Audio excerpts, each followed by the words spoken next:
Hi friends, welcome back to Lakshmi cooking style. ఈరోజు నా స్టైల్లో టమాటా పచ్చడి ఇన్స్టాంట్గా అప్పటికప్పుడు ఎలా తయారు చేసుకోవాలో చూపించబోతున్నాను.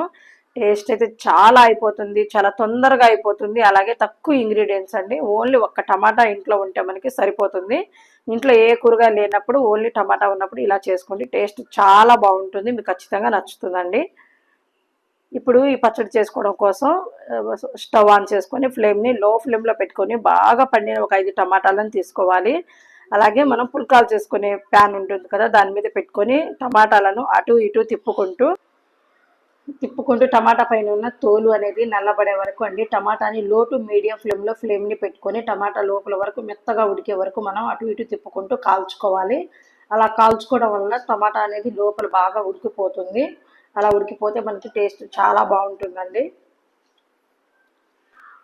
అదే ప్యాన్ మీద ఒక చిన్నులపాయ గడ్డను కూడా వేసుకొని లైట్గా వేయించుకొని తీసుకొని పక్కన పెట్టుకోవాలి. ఇప్పుడు ఒక ప్లేట్లో ఈ వేయించుకున్న టమాటాలన్నింటినీ వేసుకొని పైన ఉన్న పొట్టు మొత్తం నీట్గా తీసేసుకొని ఒక గిన్నెలో తీసేసుకోవాలి.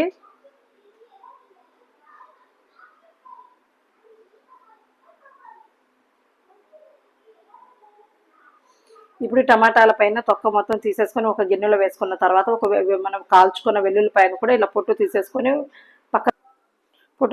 పక్కన పెట్టుకోవాలి. ఇప్పుడు రోట్లో ఈ పచ్చడిని దంచుకోవాలండి. ఒక రోల్ తీసుకొని అందులో ఈ పొట్టు తీసుకొని వెల్లుల్లిపాయలను వేసుకొని కచ్చా పచ్చాగా దంచుకోవాలి. అవి కొంచెం దంచుకున్న తర్వాత మనం ఇందాక వేయించి పక్కన పెట్టుకున్న ఈ టమాటాలను కూడా వేసుకొని మెత్తగా దంచుకోవాలి. టమాటాలు అనేది ఎక్కడ చిన్న ముక్క కూడా ఉండకుండా మెత్తగా దంచుకోవాలండి. ఎంత వీలైతే అంత మెత్తగా దంచుకోవాలి.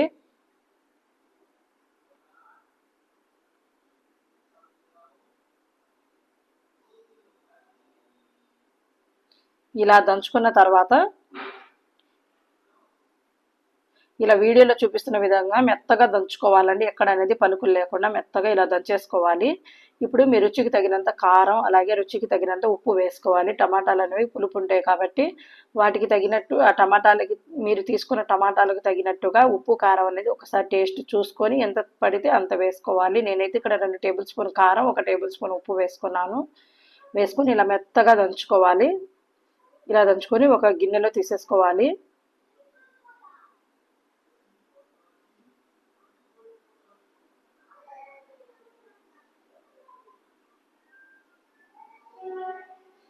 ఇప్పుడు ఈ పచ్చడికి పోపు వేసుకోవాలండి. పోపు వేసుకుంటే చాలా బాగుంటుందండి. ఒక కళాయి తీసుకొని అందులో 1 టేబుల్ స్పూన్నర వరకు ఆయిల్ వేసుకోవాలి. ఆయిల్ కొంచెం వేడెక్కిన తర్వాత 1 టేబుల్ స్పూన్ జీలకర్ర, 1 టేబుల్ స్పూన్ ఆవాలు వేసుకోవాలి.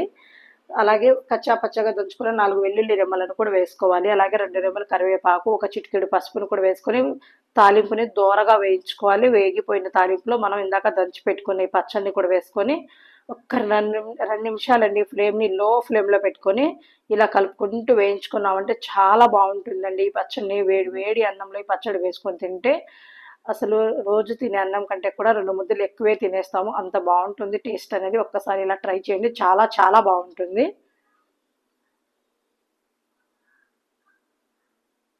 అలాగే చేసుకోవడం కూడా చాలా సింపుల్ అండి, తొందరగా అయిపోతుంది. చూశారు కదా.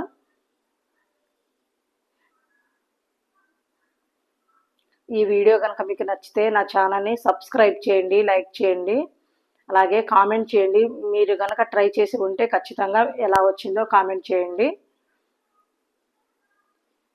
Thank you.